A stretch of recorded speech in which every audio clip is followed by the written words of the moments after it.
Kalau seseorang lagi berkuasa, mohon maaf, buang angin pun dia dekat kita wangi.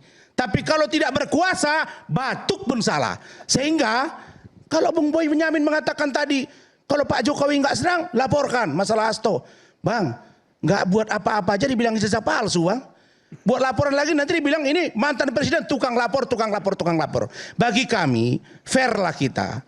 Kesalahan 2014 sampai 2024, kalau ada kesalahan pemerintahan Pak Jokowi, maka partai-partai yang ada di dalam itu nama pengusung ikut bertanggung jawab. Harus fair dong. Jadi begini ya, mohon maaf saya kepada kita supaya kita ini se-Indonesia ini paham.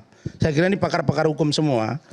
Apa yang disampaikan oleh Bang Saud tadi itu sangat terukur. Yang justru tidak terukur yang tadi masuk gorong-gorong gitu loh. Karena itu nggak ada dasar hukumnya. Nah lalu setelah itu meningkat terus. Kemudian sampai puncaknya masa Bang Saud. Kan begitu Bang ya. Nah saat itulah meningkat. Nah kalau kita sudah punya confidence, percaya diri yang tinggi. Kenapa sih Pak Agus nggak bicara pada waktu itu? Kan begitu Bang. Dan faktanya saya lihat ditangkap Pak Setnov. Kemudian 2019 awal COVID, saya masih ingat Menteri Sosial kita dari PD Perjuangan juga ditangkap. Jadi tidak ada intervensi di sini sebenarnya kalau kita mau jujur.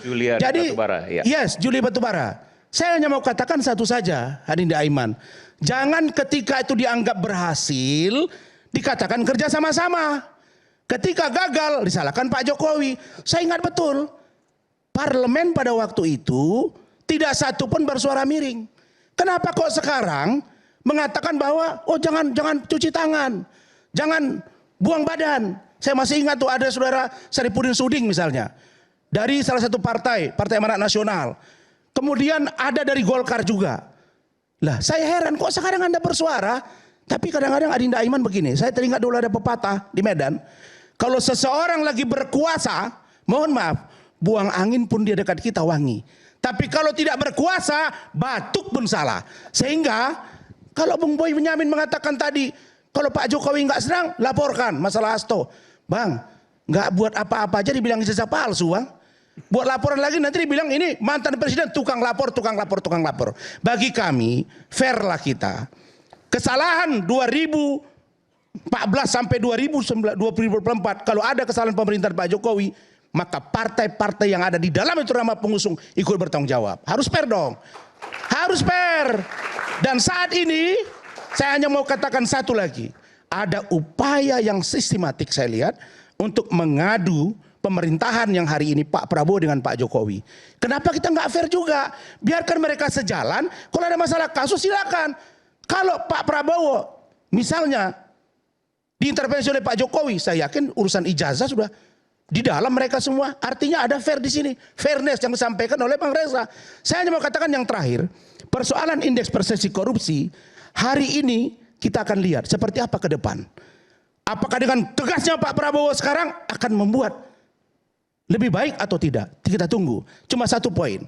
Pak Jokowi ingin, tolonglah. Kalau memang ini dari kalian, jangan salahkan ke saya. Tadi surat itu kita kan dengar. Bang Boyamin tadi di Solo pernah DPRD, saya juga pernah. Poinnya begini, suratnya tadi September 2019, saya lihat tadi. Bisa nggak ditayangkan lagi? Surat yang tadi dari Presiden. Ini. Oke. Ini kan jelas ini. Jakarta 11 September 2019 kepada Ketua DPR. Kita ini kan orang hukum. Merujuk surat Ketua DPR RI nomor LG di sampai 2019 tanggal 6 September. Ini kan surat Ketua DPR yang dijawab oleh Presiden. Bukan Presiden mengirim surat kepada Ketua DPR, inisiatif sendiri. Inilah yang dimasukkan oleh Pak Jokowi. Nah kalau mereka fair sekarang di DPR, mereka nggak ngomong, sudah ini kesalahan kami bersama, KPK hari ini kurang baik, kita perbaiki, kita sinkronisasi. Yang sekarang undang-undangnya dengan yang lalu supaya lebih baik. Itu saja, terima kasih. Bang Aiman, Ya. Bang Aiman saya tambah dikit deh. Kalau dari sisi tadi Pak Rasman itu tentang tersangka, saya kan dari sisi korban. Pra peradilan saya semakin banyak ketika KPK sudah direvisi. Banyak perkara mangkrak. Justru dengan SP3 itu malah justru mangkraknya banyak. Gitu. Dan 2018 saya kan juga menang pra peradilan terhadap kasus Senturi. Sampai sekarang juga tidak diapa-apakan. Padahal itu perintahnya jelas. Yang menyusun dakwaan, menyusun tuntutan, dan kemudian di ACC oleh hakim bahwa pelaku tindak pidana senturi itu adalah Budi Mulya dan ABC. Dan kerugiannya adalah mulai dari 6,3 sampai 8 triliun. 1 rupiah pun sekarang tidak ada. Ya, Bang Bonyamin, saya mau jawab, Adinda, saudaraku. Prabowo kan sudah 1 tahun lebih. Dorong aja Prabowo, jangan salahin ke Jokowi dong. Enggak, saya enggak nyalain Jokowi. begitu. Ini kan urusannya banyak mangkrak. Hari ini aja, tadi saya sidang pra-peradilan menggugat KPK juga perkara mangkrak di Kementerian Pertanian.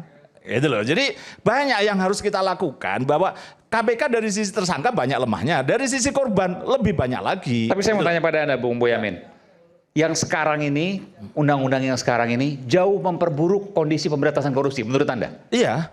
Karena kan misalnya Gimana Anda bisa menyampaikan kepada publik secara sederhana yang mana yang kemudian bisa membuat anjlok pemberantasan korupsi?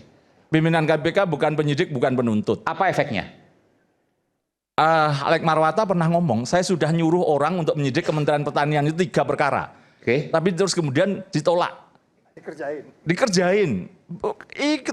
Bagaimana pimpinan KPK dan yang sekarang pun bisa aja pada posisi lebih nggak curhat aja gitu. Oke, jadi kalau pimpinan KPK nggak dijadikan sebagai penyidik dan penuntut, maka dia nggak punya power apapun. Enggak, buktinya Pak Alek Marwata ketika pada posisi pernyataan publik. Saya bantah itu. Gitu. Oke. Saya nggak tahu Bro Bonyamin ini berapa banyak kasus yang Anda pegang di KPK sampai persidangan.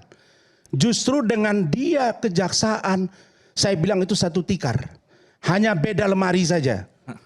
Mereka hari ini gelar langsung tersangka. Saya mau buka-bukaan di sini, tapi bukan tuduhan ya, dugaan ini.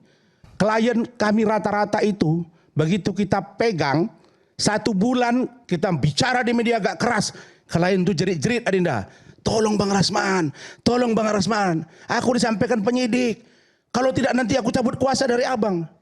Banyak pesan-pesan begitu. Tanya Bang Fredrik Yunadi. Pesan apa? Pesan dari penyidik. Penyidik KPK itu memesankan, jangan Anda terlalu suruh ya pengacara Anda bicara di media. Ada. Dan saya masih ingat salah satu klien kami sampai saya agak tersinggung ketika sedang sidang karena saya agak keras. Bagaimana saya tidak keras? Menurut saya tidak logis yang disampaikan oleh penyidik dalam oleh jaksa. Kan bagian dari mereka juga. Di situ langsung waktu break dia datang ke saya. Bang jangan bang, nanti nasib saya dipertaruhkan di dalam. Kenapa? Jangankan tersangka. Banyak dengar-dengar suara yang sampai ke kita Bang Wolma nih Bang Saud. Kita masih jujur nih kalau memperbaiki negara ini. Hakimnya pun diancam. Ada masalah kami sikat. Kau harus menangkan kami. Hukum yang bersangkutan. Itu sebenarnya yang terjadi. Jujur kita. Oleh KPK? Di bangsa ini. Iya. Oke. Itu banyak terjadi. Maksud saya persoalan pribadi, ketidaksenangan kepada oknum, kita kesampingkan. Perbaikan lembaga, ayo. Lah sekarang Bang Bonyamin mengatakan bahwa dia pra-peradilan, kalah terus. Menang. Menang terus. Oke, iya menang. Iya menang. Ya berarti kan hebat Anda sekarang. Paten dong. Yang saya mau katakan Justru itu, adalah saya ingin mengatakan, saya Tapi tidak gimana tadi pernah. dengan- Sebentar dulu. Tadi bagaimana dengan apa yang disampaikan oleh Iya. Pak Rasman tadi? Saya Tidak apa-apa, itu pengalaman. sisi memang lemahnya dari. Tidak apa-apa, saya tidak membantah Bang Rasman kok bahwa dari sisi tersangka ada yang begitu-begitu. Betul kan? Dari sisi saya selama ini mengawal KPK Nggak, dari begini, sisi korban. sorry, maaf. Tidak pernah membela kasus korupsi loh. Begini, kalau seandainya tidak ada pengawas yang mumpuni, maka akan sewenang-wenang. Kalau seandainya tadi Iya. disebutkan, itu terjadi di periode sekarang. atau sebelumnya? Saya mengalami medio 2015 ke 2022. Itu waktu sebelum revisi. Saya 6 klien, sudah saya bilang. Oke. Sebelum revisi. Enggak apa-apa, kalau Dewan Powerful. Pengawas itu saya tidak pernah menolak kok. Ini loh, pimpinan KPK bukan penyidik. bukan Power penuntut tends itu. to corrupt. Yes. Kurang lebih seperti itu. Gitu. Bukan penyidik, bukan penuntut ini. Nanti suatu saat akan ada yang bisa menggugat ini bahwa ketika ini, kamu bukan penyidik itu. Bisa masalah. Dan itu nyatanya real bahwa ada sisi lain. Bahwa Pak Alek Marwata mengatakan itu. Minta dinaikkan penyelidikan aja pernah sempat terus dihentikan lagi. Dia juga ngomong bahwa tidak punya pengaruh sampai berkeluh kesah di hadapan publik gitu loh. Oke. Ini Nah, banyak hal baik. sisi manapun boleh perbaikan. Nah, saya mau- Tapi itu Mana kalau ditimbang-timbang, mana yang lebih baik kalau menurut Anda, Bung Yamin? Satu sisi kewenangan berlebih tapi tends to corrupt, jadi nggak kesewenang-wenangan. apa-apa, yang lain-lain itu Tapi dikembalikan. kalau seandainya Kembalikan dulu gini, bukan kewenangannya kembali ke rendah, lama, maka tidak harus kembali ke bisa lama. memberantas korupsi dengan Tidak baik. harus kembali ke lama. Dewan Pengawas tetap perlu. terus penyidik pimpinan KPK menjadi penyidik dan penuntut. Jadi dilengkapi masing-masing. Nah, berarti Anda sepakat dengan saya dong. Kita kolaborasi undang-undang yang lama dan yang baru, kita cari titik yang sama agar perbaikan Indonesia. Ya itu perbaikan-perbaikan ke depan, itu satu. Kedua, saya ingin mengatakan, ini yang paling penting adalah pengesahan undang-undang perampasan aset. Itu yang menjadi kunci. Ini Pak Prabowo dan DPR pernah menjanjikan, terutama DPR, Agustus kemarin rame-rame akan diselesaikan tahun kemarin. Bentar, saya mau tanya soal itu. Iya, saya paham. Ya. Hukuman mati, perampasan aset, itu balik lagi ke kewenangan. Ya, itu lain lagi. Selama sapunya masih kotor, maka ancamannya luar biasa. Jangan-jangan nanti diancam untuk kemudian tindakan yang lebih parah, katakanlah perampasan aset yang luar biasa, bahkan mungkin bisa hukuman mati misalnya. Tapi ternyata itu merupakan pemerasan. Mungkin terjadi. Mungkin karena aja. sapunya masih kotor. Katakanlah seperti itu. Justru itulah perbaikan-perbaikan. Makanya kita sebenarnya tadi itu harusnya bicara ini gitu loh, lebih banyak ke sini. Kita kan nggak mau bilang aja. Ya. Bung Bonyamin ya. Saya sebenarnya malas cerita ya. Nanti kita menuduh. Semuanya saya katakan presumption of innocent. Banyak yang sampai ke kita Bang Saud.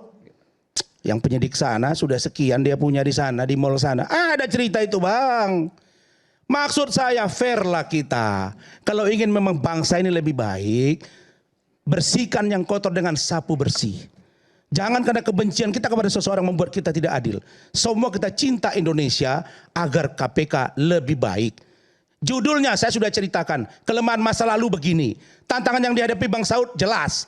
Apa yang disampaikan Bung Bonyamin ini. Kenapa sih nggak disinkronisasi? Malam ini rakyat bersuara menampilkan itu. Dan saya yakin didengar oleh petinggi negara ini. Ya, saya